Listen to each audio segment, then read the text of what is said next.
మామిడి పండ్లు అంటే పిచ్చి ఉంటుంది కానీ మరీ ఇంత పిచ్చి ఉంటుందా? ఈ వీడియో చివరి వరకు చూడండి, మీకే అర్థమవుతుంది. ఏడికెళ్తాం ప్రసన్న? ఎందుకు? నిన్న తెచ్చిన మామిడికాయలు మక్కడానికి 5-6 రోజులు అవుతుంది. 5-6 రోజులు ఖాళీ ఉంది ఉండడం అని చెప్పేసి నిజాంపేటలో తోట ఉంటుంది, అక్కడ మామిడి పండ్లు దొరుకుతాయి. సో అక్కడ తెచ్చుకోవడానికి వెళ్తున్నాం. మామిడి పండ్లు అంటే అందరికి ఇష్టమే, కానీ కొందరికి మాత్రం పిచ్చి. అంత పిచ్చి ఎవరికి ఉందో మీరు లాస్ట్ వరకు చూడండి, మీకే తెలుస్తుంది. ఇక్కడ తోటలో పండ్లు దొరుకుతాయని వచ్చాం, అది కూడా కార్బైడ్ లేకుండా పండించిన పండ్లు. కాస్ట్ ఎక్కువే. తూకం చూసారా, కరెక్ట్గా 9 కేజీలు ఉంది. అటు లేదు ఇటు లేదు. అండ్ ప్రసన్న అయితే అక్కడే తినడం స్టార్ట్ చేసింది. ఇంకా నెక్స్ట్ డే మార్నింగ్ ఎట్లా తింటుంది చూడండి గైస్, మామిడి పండు తింటూనే ఉన్నది.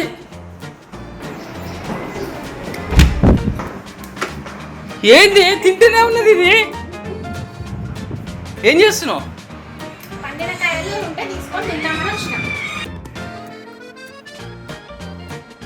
అమ్మా ఏం చేస్తున్నావు? అమ్మా ప్రసన్న ఏం చేస్తున్నావు?